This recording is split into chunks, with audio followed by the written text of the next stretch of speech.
sono Siusi, lui è Patrizio, lei è nostra figlia Zoe. Siamo una famiglia di turisti per caso. Abbiamo girato il mondo, ma soprattutto ci piace l'Italia. Oggi siamo in una delle città più belle d'Italia, Verona.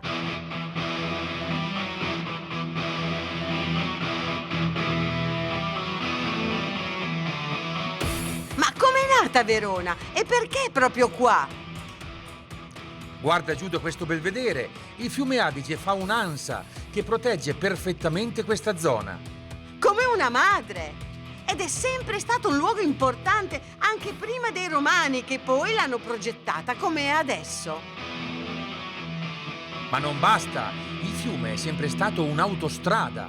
Verona è collocata in un posto strategico, sull'antica via Postumia, che andava da Genova ad Aquileia e a Venezia.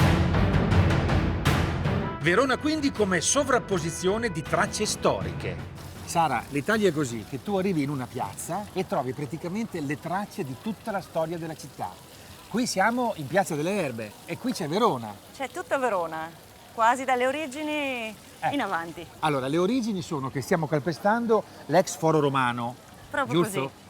Bene, poi da Roma saltiamo al 1100, i primi comuni. Esattamente, i primi comuni. E abbiamo la torre lì La che Torre sembra dei Lamberti. La Torre dei Lamberti. Mi risulta che a questo punto arrivano gli Scaligeri, dico bene?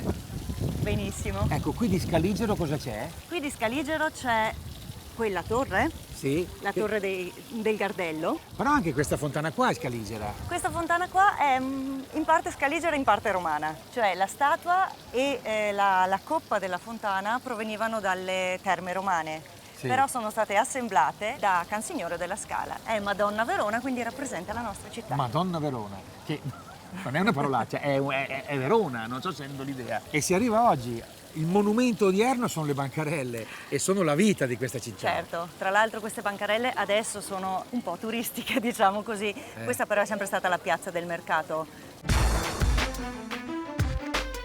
Cos'è questo? Un tempio al dio del mercato, no? No, era il luogo da cui si poteva parlare alla piazza. Quindi Era la qua piazza è sopra. inteso come parlare al popolo. Esattamente. Ah. E poi c'erano qui, proprio sulla piazza del mercato, le unità di misura valide a Verona. E anche questa era un'unità di misura. Ah sì? Perché qui c'erano degli anelli per misurare le dimensioni delle fascine di legno piuttosto che di cereali.